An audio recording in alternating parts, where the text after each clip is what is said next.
आज मैं आप लोगों को माई एसक्यूएल के बारे में बताऊंगा, किस तरीके से माई एसक्यूएल यूज़ करते हैं और किस तरह से उसका यूज़ करते हुए हम डेटाबेस क्रिएट कर सकते हैं। सबसे पहले आपके सिस्टम में, कंप्यूटर या लैपटॉप में माई एसक्यूएल का इंस्टॉल होना चाहिए। माई एसक्यूएल इंस्टॉल करना कोई मुश्किल नहीं है, नेट से ही फ्री ऑफ कॉस्ट अवेलेबल है। आप नेट से डाउनलोड करके इंस्टॉल कर सकते हैं, इसमें कोई ऐसी मुश्किल चीज़ नहीं होती है। ठीक है, इंस्टॉल होने के बाद अगर विंडोज़ 10 वर्ज़न है तो विंडोज़ 10 वर्ज़न में यहाँ पर मैंने इसको इंस्टॉल कर रखा है। ये है यहाँ पे, इसका वर्ज़न अलग है इस बार। ठीक है, 5.5। जो विंडोज़ 7 वर्ज़न था उसमें 5.3 किया था, ये 5.5 है। तो ये इस पर क्लिक करेंगे तो ऐसे माई एसक्यूएल लिख के आएगा। फिर हम क्लिक करेंगे माई एसक्यूएल कमांड लाइन पे। ठीक है, तो ऐसे ही कमांड लाइन ओपन हो जाएगी। अब देखो, इसमें नॉर्मली इंस्टॉल करते समय रूट नाम का पासवर्ड क्रिएट मैंने इसमें सेव कर दिया है। और भी कोई भी पासवर्ड सेव कर सकते हैं, लेकिन मैंने नॉर्मली रूट नाम का एक कॉमन पासवर्ड है। आप अगर भूल भी जाते हैं, आप नेट पे टाइप कर गूगल पे टाइप करें कि what is the password for my SQL default password, तो वहाँ पर वो रूट लिख कर आता है। तो यहाँ सबसे पहले हम इसको पासवर्ड को टाइप करते हैं।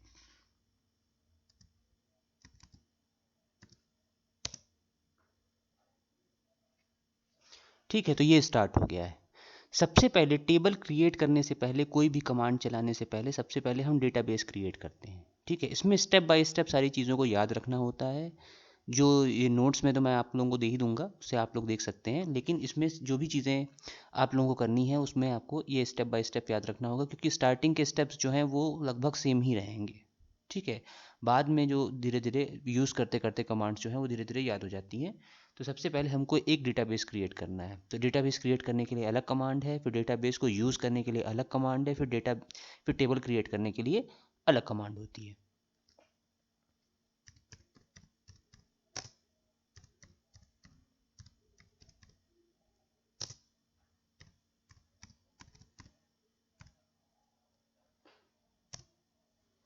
यहाँ पर मैंने एक कमांड चलाई है, क्रिएट डेटाबेस स्कूल। यहाँ स्कूल नाम का एक डेटाबेस बना है। यहाँ ये टेबल का नाम नहीं है, ये डेटाबेस का नाम है।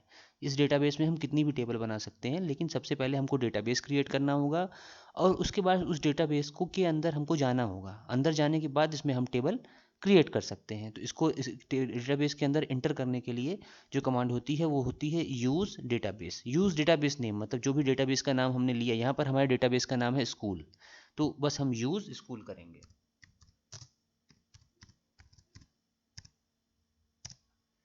ठीक है, तो हमारा डेटा यहाँ जो डिफ़ॉल्ट डेटाबेस होता है उससे चेंज होकर जो हमने डेटाबेस क्रिएट किया है उसमें चला गया।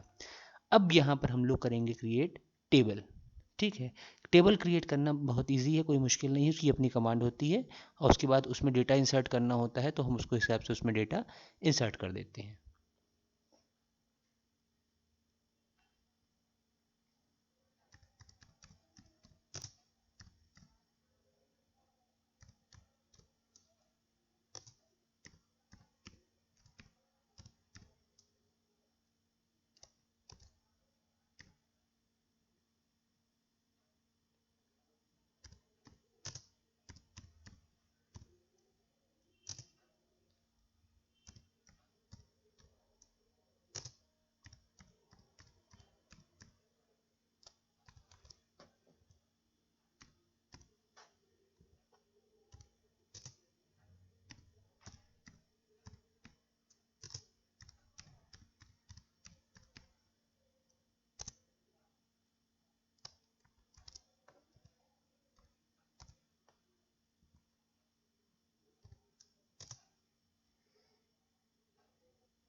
यहाँ पर मैंने एक कमांड टाइप की है।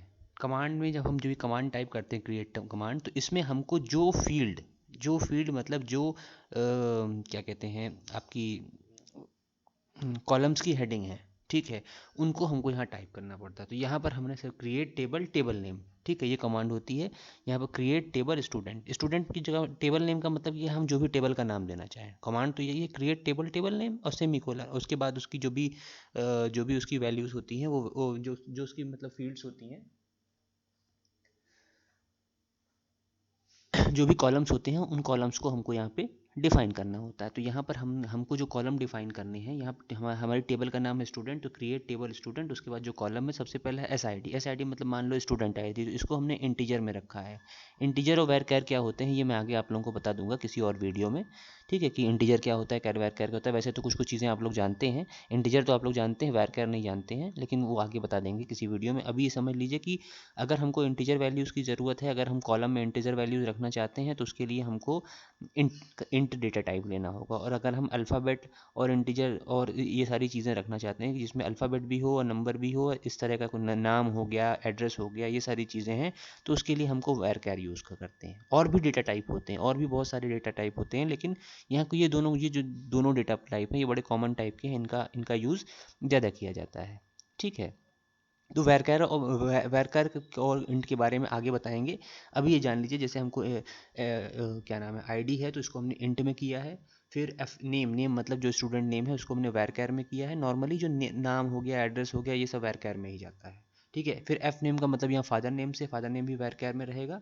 और जब हम वैरकर डिफाइन करते हैं तो उसकी रेंज होती है, मतलब यहाँ 20 कैरेक्टर की रेंज है। जो हमने नेम स्टूडेंट नेम के लिए डिफाइन किया है वो 20 कैरेक्टर है, जो हमने फादर नेम के लिए किया है वो 30 कैरेक्टर किया, फिर जो एड्रेस के लिए किया है वो 50 कैरेक्टर है। तो इंटीजर में हमें रेंज नहीं देनी होती है, लेकिन इसमें रेंज देनी पड़ती है, ठीक है। और फिर हमने MOB एक मतलब मोबाइल नंबर के लिए इंट नाम का एक यहाँ पे इंटीजर डिफाइन किया। मतलब जो कॉलम हमको बनाने हैं वो कॉलम के भी नाम होने चाहिए और एक स्पेस दे के उसका डेटा टाइप भी होना चाहिए। दोनों चीज़ें का होना ज़रूरी होता है।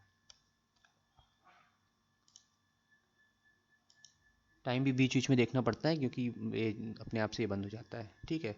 तो अब इसको हम इंटर करेंगे। देखो इसको इंटर करते ही क्या हुआ, यहाँ पर लिख के आया क्वेरी ओके जीरो इफेक्टर। मतलब क्वेरी ओके का मतलब यहाँ पर जो भी हमने इसमें क्वेरी चलाई है वो ओके हो गई है, मतलब हमारी क्वेरी बिल्कुल सही है, इसमें कोई मिस्टेक नहीं। अगर कोई मिस्टेक होती तो ये क्वेरी रन नहीं करती। अब हमको देखनी है ये टेबल, जो टेबल हमने बनाई है इसका हमको टेबल देखनी है कि टेबल कैसे डिस्प्ले हो रही है।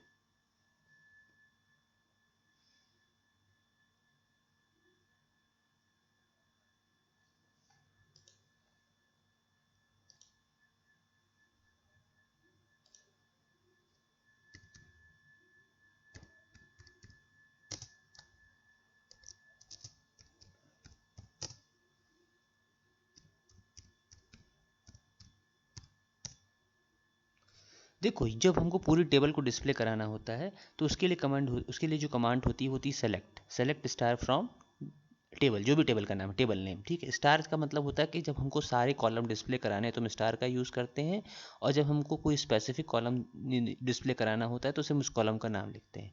अभी यहाँ जो टेबल है वो टेबल तो बन गई है, लेकिन वो टेबल में कोई डेटा नहीं है। तो उसमें डेटा जब हम इंसर्ट करा देंगे उसके बाद ही हम उस टेबल को देख सकते हैं कि कम से कम 1 या 2 रो हमको इंसर्ट करानी होगी।